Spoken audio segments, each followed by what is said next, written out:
Hello everyone, my name is Rob, and in this quick video tutorial I will show you how you can use the After Effects puppet tool in some more creative ways.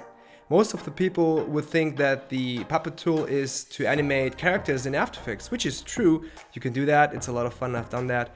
But actually you can also think outside the box and use it to manipulate 3D or any other geometry to your needs. This quick tip is part of the larger talk I gave at a conference a while back, and thanks to Maxon they allowed me to use this cut down to show you this tip. If you're interested in seeing the whole talk, feel free to follow the link in the description. So let's get rolling with the intro and get started.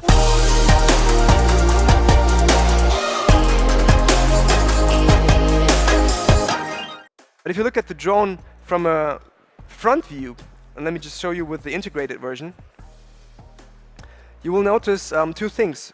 First of all, again, it's too contrasty, just as with the cargo plane. So we know how to fix that already. So let me just go ahead and fix those things. Just activate the levels. So that's now better integrated.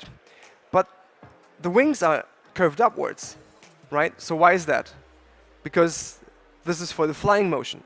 So whenever the plane is flying, the wings go up from aerodynamics, right? But the plane is on the ground, so the wings actually have their own weight, so they should be curved down.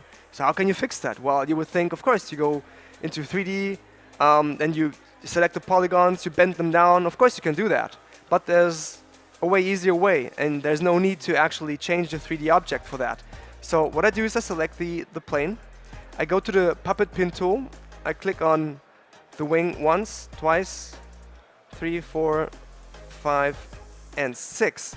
And what this allows me is to control and to morph the plane so I can make it wave, or I can just subtly get the wings down a little bit on the left and on the right side, just to make sure it's right there.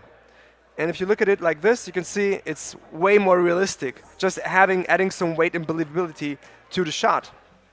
Thank you so much for checking out this quick video. I hope you enjoyed it. Let me know what you think in the comment section below. Make sure to subscribe and hit that bell icon to get notified when new videos will pop up. Thank you again and see you next time.